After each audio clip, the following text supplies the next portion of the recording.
इस टाइम मैंने ना अपना एक एक्स्ट्रा कैमरा भी ऑन कर दिया है कि अगर मेरी आंखों से कुछ मिस हो जाए तो इस कैमरे में जरूर रिकॉर्ड हो जाए।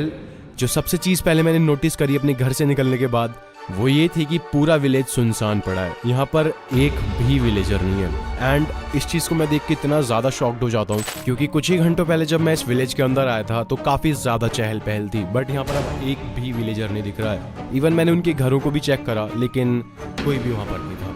एंड मैं यहाँ पर से समझ जाता हूँ कि कुछ ना कुछ गड़बड़ होना यहाँ से शुरू हो चुकी है और मैं लेजिट बोल रहा हूँ कि मेरे को ऐसा फील हो रहा है कि कोई मेरे ऊपर नजर जमाए बैठा है। थोड़ा ढूंढने के बाद फाइनली मैं अपना एक कैमरा चेक करता हूँ जिसमें मेरे को कुछ इतना क्रीपी दिखता है मेरे को बिलीव भी नहीं हुआ था फर्स्ट टाइम। जब मैं उन घरों को एक्सप्लोर कर रहा था, विलेजर्स को ढूंढ रहा था, तो पेड़ के पीछे से मेरे को कोई घूर रहा था। मतलब ये मेरे को विलेजर जैसा ही लग रहा है और मैं अब समझ जाता हूँ कि भाई इसी विलेज के अंदर डी विलेजर भी है और वो मेरे को कहीं दूर खड़े होके घूरे जा रहा है। इस टाइम तक तो मैं इतना कंफर्म था कि हाँ भाई डी विलेजर सच में है, लेकिन अभी यहाँ से शुरू होती हैं ऐसी चीजें जिसको देख के मैं सच में बहुत ज्यादा डर जाता हूँ। इसी विलेज के किसी एक घर में से रोने या चिल्लाने की आवाज आती है। इस टाइम पे मैं बहुत ज्यादा क्रीप्ड आउट हो चुका था क्योंकि ये माइनक्राफ्ट की आवाज नहीं है मेरे भाई।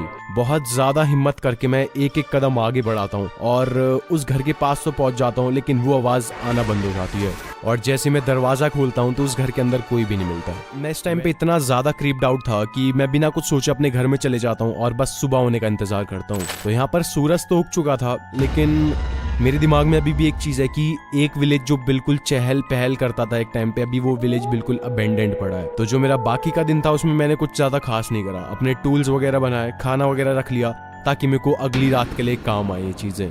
तो फिर से आती है एक और रात जिससे बहुत ज्यादा डर लग रहा था यार। जैसे ही मैं घर के बाहर निकलता हूँ एग्जैक्ट मेरी आंखों के सामने आसमान से बिजली गिरती है एंड इस टाइम मैं बहुत ज्यादा डर जाता हूँ क्योंकि भाई बारिश का बिल्कुल मौसम नहीं है और रात के टाइम पे बिजली गिरना बहुत ज्यादा अलग बात है। एंड मैं समझ जाता हूँ कि यहाँ से आज रात निकालना बहुत ज्यादा मुश्किल होने वाला है मेरे लिए। और कुछ ही टाइम बाद मेरे आसपास से फुटस्टेप्स की आवाज आती है। मैं इस पूरे विलेज में अकेला हूँ लेकिन मेरे को फुटस्टेप्स आते हैं कि आसपास मेरे कोई घूम रहा है जिसको मैं अपनी आंखों से नहीं देख सकता। और अगेन वही चीज रिपीट होती है। एक घर में से वापस से चिल्लाने और रोने की आवाज आती है। वापस से मैं हिम्मत करके उस घर के पास जाता हूँ लेकिन इस टाइम मैं दरवाजा खोलता हूँ तो मेरे को कुछ ऐसा दिखता है। सच बोल रहा हूँ, मेरी बॉडी से मेरी रूह निकल गई थी भाई और तभी मेरे ऊपर बिजली गिरती है एंड आई एम डेड। इतना ज्यादा क्रेजी एक्सपीरियंस आज तक नहीं करा मैंने माइनक्राफ्ट में। और जब मैं वापस से रिकॉर्डिंग को चेक करता हूँ जो मेरा दूसरा कैमरा था तो इसमें भी ये रिकॉर्ड हुआ है कि मैं घर के सामने खड़ा हूँ। उस टाइम बहुत ज्यादा डर जाता हूँ और तभी मेरे ऊपर बिजली गिरती है एंड आई एम डेड। वो